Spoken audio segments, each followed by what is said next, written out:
if a is equal to root 3 plus root 3 plus root 3 infinity வர போகுது. அப்புறம் which is true னு கேட்கலாங்க. நம்ம எப்பவும் பண்ற மாதிரி தான் a என்ன கொடுத்துருக்காங்க root 3 plus root 3 plus root 3 plus அப்படி போய்கிட்டே இருக்கு.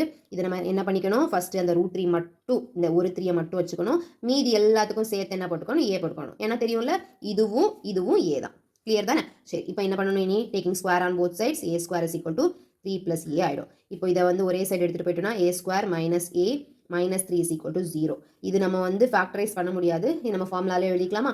ஃபார்முலா ஞாபகம் இருக்குல்ல, minus b plus or minus b square minus 4ac by 2a. இங்கே a ஓட வேல்யூ 1, b ஓட வேல்யூ -1, c ஓட value -3. So minus of -1 plus 1 ஆகிடும். plus or minus b square minus 4 into a into c by 2a. 1 plus or minus root of 1 plus 12 by 2.